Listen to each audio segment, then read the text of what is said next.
¿Te han mencionado que tu hijo es especial, que tu hijo tiene algunas dificultades para socializar, para vincularse con los demás? Estos niños que de pronto en una fiesta todo el mundo se está divirtiendo y tu hijo está aislado, retirado, pegado hacia ti. ¿O has visto que no socializa en la escuela, que tiene dificultades para concentrarse, que tiene dificultades para atender, que no aprende? Probablemente un hijo que de pronto se descontrola de maneras terribles y tú dices, Dios mío, ¿qué le está pasando? Esto no es normal. Incluso que de pronto te avergüenzas un poco de su conducta, te avergüenzas de cómo lo ven en la calle. Bueno, pues esto probablemente se deba a que tengas un hijo neurodivergente.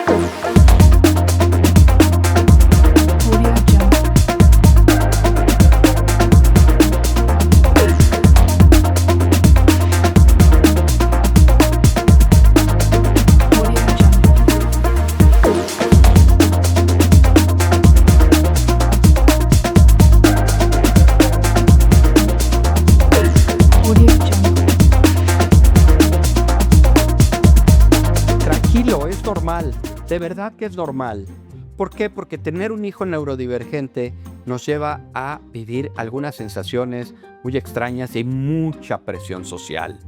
La neurodivergencia finalmente es una forma diferente de procesamiento cerebral, porque el cerebro empieza a funcionar de maneras distintas a como se considera normal. Por eso más adelante te voy a explicar a detalle ¿por qué te sientes como te sientes?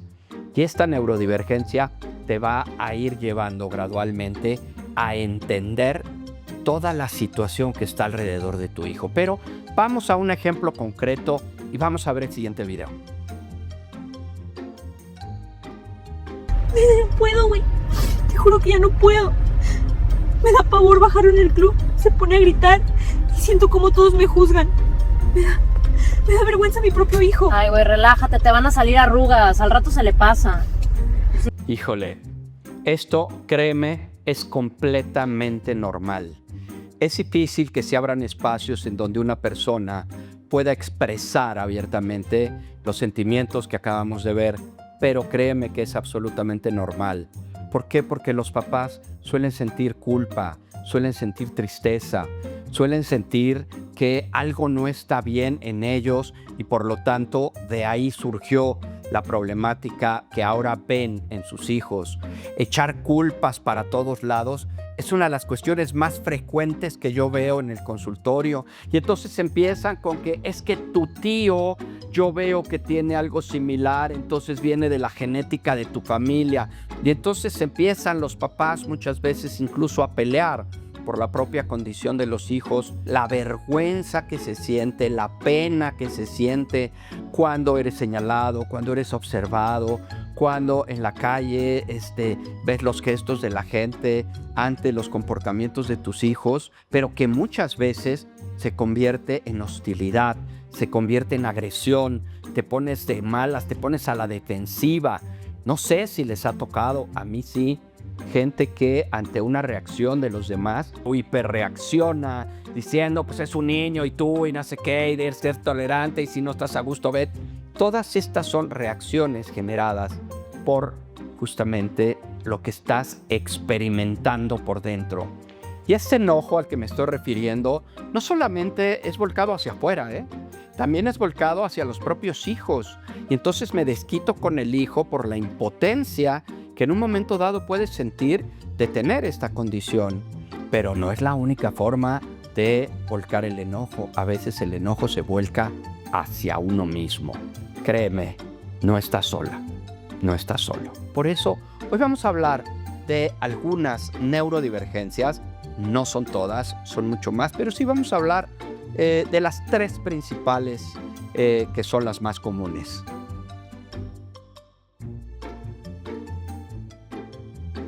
Repítalo a la cámara. ¿Por qué le dijo pendejo a mi hijo?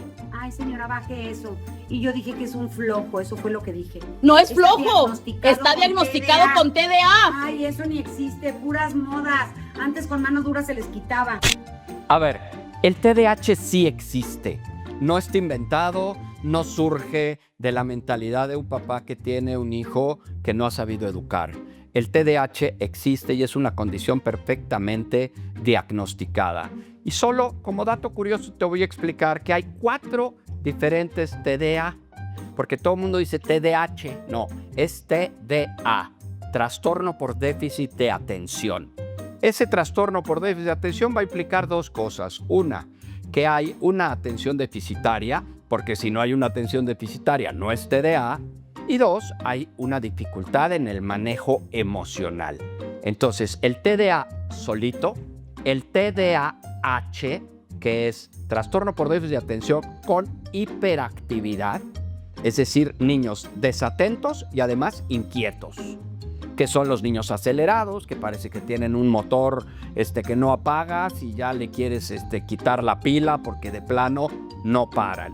Tenemos un tercero que es el trastorno por déficit de atención con impulsividad, es decir, niños que además de ser inatentos, son niños disruptivos, niños que no miden, que no respetan turno, que pegan, que avientan, que escupen, que se paran. Y entonces esta impulsividad va acompañada de la inatención. Y tenemos un cuarto, que es trastorno por déficit de atención con hiperactividad y con impulsividad.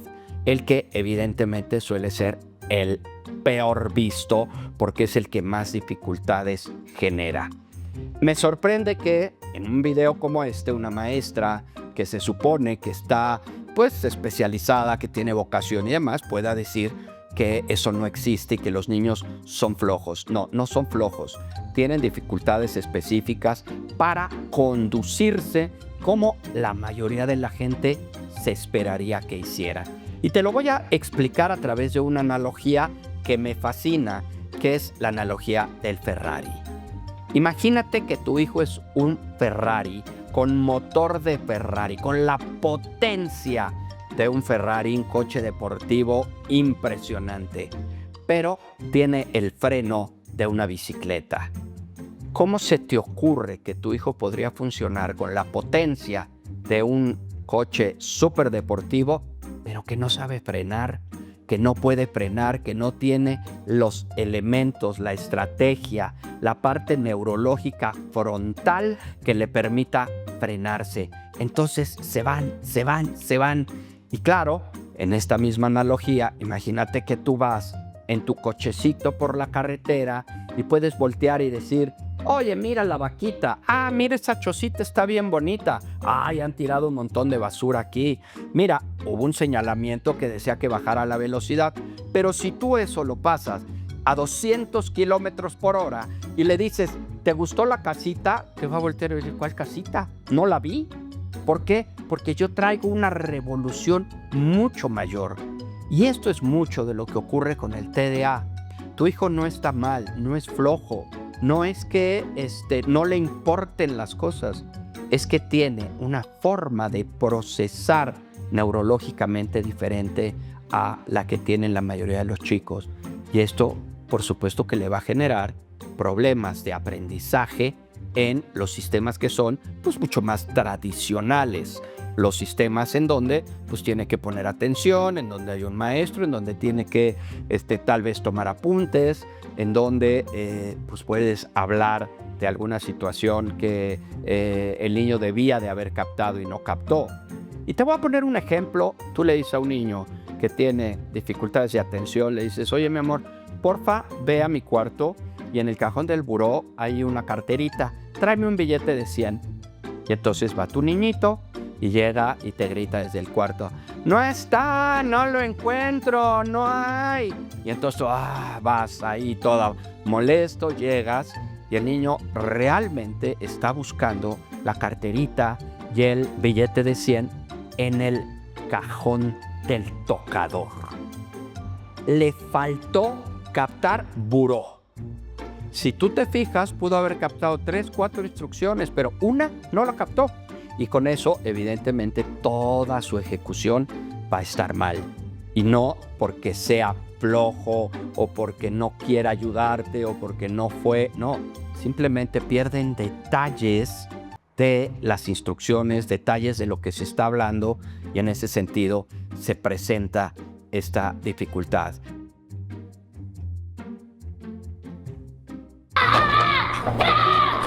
¿Cómo le pongo límites a mi hijo? Si tienes un niño que permanentemente da problemas, porque avienta, porque escupe, Pues evidentemente es un niño que va a empezar a tener ciertos rechazos de la sociedad. Si tú tomas el curso de límites, vas a obtener ser autoridad con tu hijo y finalmente va a ser un chavito que donde lo pongas va a tener éxito. Lo que tenemos que hacer a fin de cuentas es entender la forma en la que los niños con TDA procesan su información, y conste que volví a decir TDA, no dije TDAH, TDAH, TDAI o TDAHI. Y entonces entender cómo procesan esta información y ayudarlos a moderar sus comportamientos. Es decir, tenemos que hacer una labor de mecánicos para arreglar todo lo que podemos su freno y que deje de tener un freno de bicicleta en un coche deportivo. No, qué padre, Sofía. Los vecinos están saliendo, haz que se calle. Tanto especialista, tanto dinero y ve el show que arma. ¡Qué horror, neta! Nadie los va a volver a invitar, ni yo. Al rato te vas tú sola, ¿eh? Shh, ya, mi amor, ya.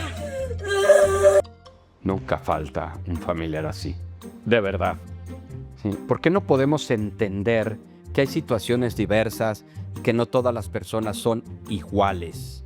En el caso del autismo, que es algo que cada día pues brinca más, porque antes se escondían, antes se pasaban por otras cosas, y hoy, bueno, está mucho más ventilado el asunto del autismo, también el asunto del Asperger, que es una condición, digamos, del mismo autismo. Lo que tenemos que entender es que el niño percibe y concibe las cosas de manera diametralmente distintas a como esa tía que está diciendo ahí lo está observando. En el autismo tenemos que entender que ellos, esta percepción que tienen del mundo es hipersensorial. Es decir, que perciben las cosas en demasía. Por eso el niño se aísla, no como una cuestión de sangronada y de payasada y de que es un niño que no socializa y que no tiene habilidades sociales. No, los niños autistas lo que en realidad están haciendo es protegerse a través del aislamiento, del ruido, de la gente, de todos estos estímulos que a él le llegan de maneras desbordadas, y entonces el niño necesita espacio, necesita alejarse para no vivir todo esto en esta intensidad impresionante.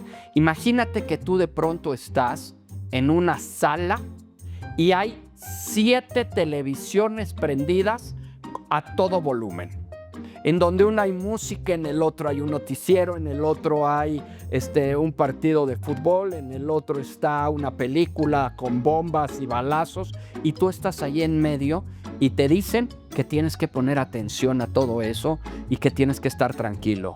Es obvio que eso te va a alterar. Bueno, a los niños que tienen autismo o toda esta gama de espectro autista les sucede exactamente lo mismo. Viven las cosas con demasiada intensidad y entonces el niño se protege. Esto implica algo que para ti tiene que ser muy importante. No es una cuestión de que te quiera o no te quiera. No es una cuestión de que te atienda, de que seas o no importante. Tampoco es una cuestión de que seas un buen o mal padre o un buen o mala madre porque no estás pudiendo conectar con tu hijo, que esa es una de las cuestiones pues, más difíciles de generar con un niño que tiene esta neurodivergencia. Conectar con ellos. ¿Por qué? Porque ellos se aíslan de la situación para finalmente, insisto, protegerse. Es un mecanismo defensivo que utiliza el niño para poder estar en los lugares donde los ponemos. Por eso es muy importante que entendamos que los niños autistas necesitan una especie como de intérprete traductor del mundo. Una de las condiciones, por ejemplo, del espectro autista, del Asperger y demás, seguramente lo habrás notado o lo podrás notar, es que no entienden, por ejemplo, el doble sentido. no entienden el sarcasmo, no entienden la ironía, no entienden la burla. Si tú te burlas de un niño que tiene esta condición, pues en el mejor de los escenarios te va a ver con cara de qué me habla, porque no traducen, no interpretan las cosas de manera igual. Son niños que de pronto les cuesta mucho trabajo conceptualizar cosas de maneras como más prácticas, porque son muy concretos hacia situaciones de rigidez en los pensamientos, en los procesos de pensamiento. Por eso el niño lo que requiere es un intérprete traductor, no solamente del entorno hacia tu hijo, sino evidentemente también interpretar y traducir lo que de tu hijo sale hacia el entorno. Y esa es la manera en la que vas a poder empezar a conectar. No es un tema de que no te quiera y no quiera socializar y eres una mala madre y es un niño sangrón que no convive. Es un niño que tiene una condición que se llama autismo y es un procesamiento diferente del entorno.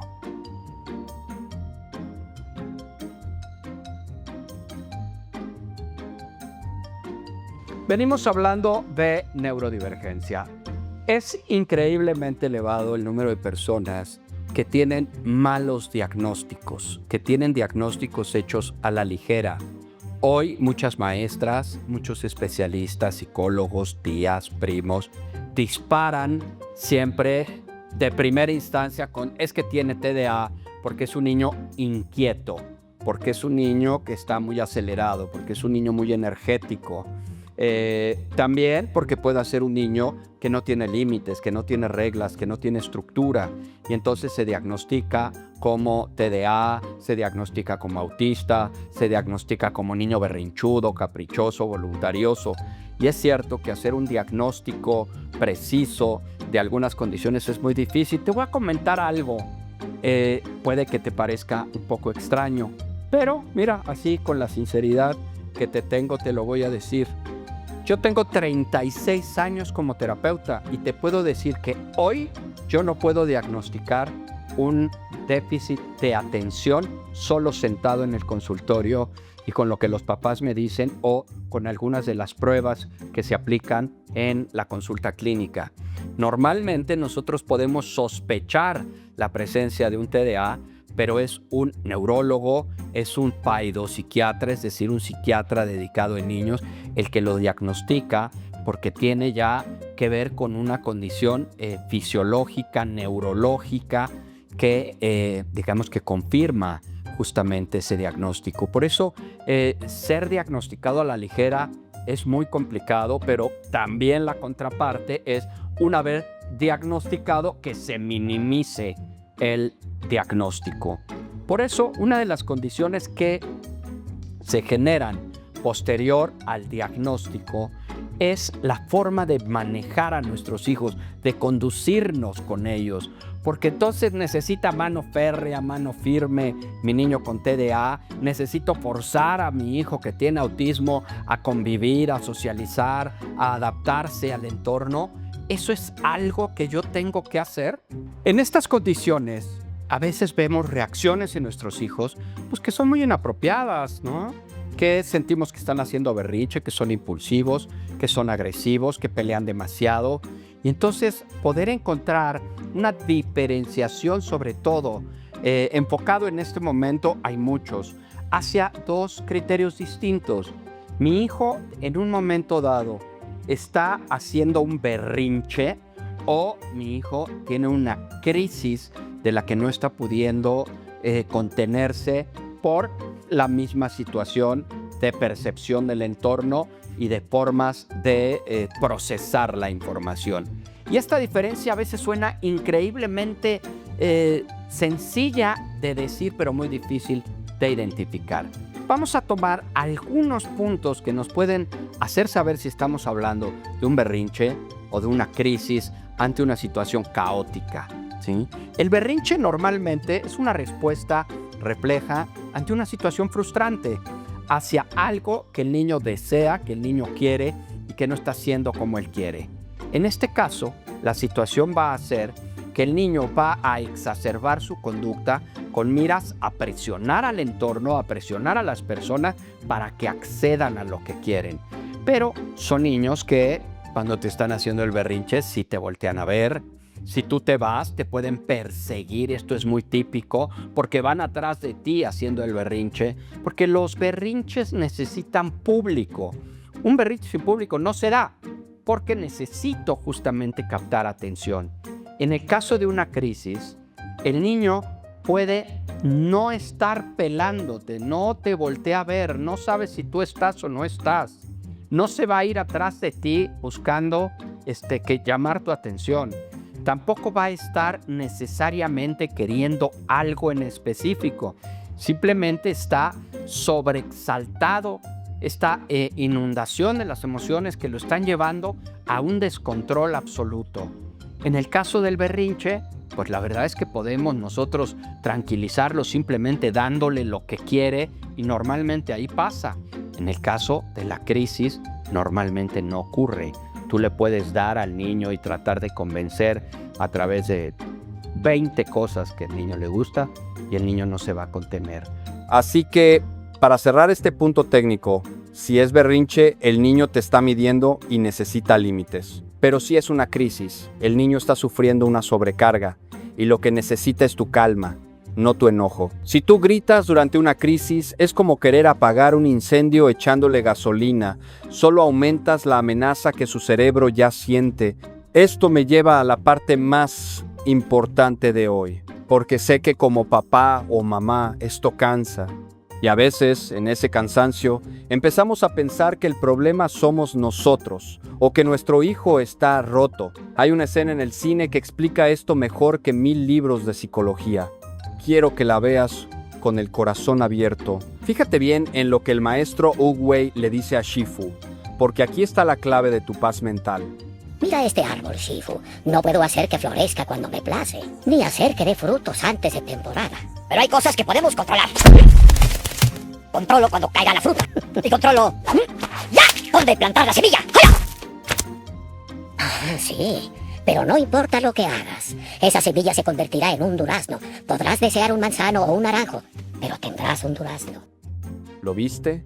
Es brutalmente honesto. Muchas veces sufrimos porque sembramos una semilla de durazno. En este caso, tu hijo real, con su TDAH, con su autismo, con su forma única de ver el mundo, pero nos pasamos la vida gritándole, exigiéndole y castigándolo porque no nos da manzanas, porque no es el hijo ideal que imaginamos antes de que naciera. Y te voy a decir algo que te va a liberar hoy. El durazno no es una manzana defectuosa, es un durazno perfecto. Tu hijo no es un error de la naturaleza. Si dejas de gastar tu energía tratando de convertirlo en otra fruta, vas a tener tiempo para saborear lo dulce que es el durazno que sí tienes. Esa es la verdadera sanación. Dejar de pelear con la realidad y empezar a ser el jardinero que tu hijo necesita. No te vayas con culpa de este episodio, vete con una misión. Esta es tu tarea para hoy. Cuando llegues a casa o cuando lo veas salir de la escuela, no busques el síntoma, no busques la mala nota o el zapato sucio. Obsérvalo 5 minutos en silencio y encuentra una cosa, una sola, que te haga sentir orgulloso de quién es él. Y cuando la encuentres, díselo, porque él se construye en tu mirada.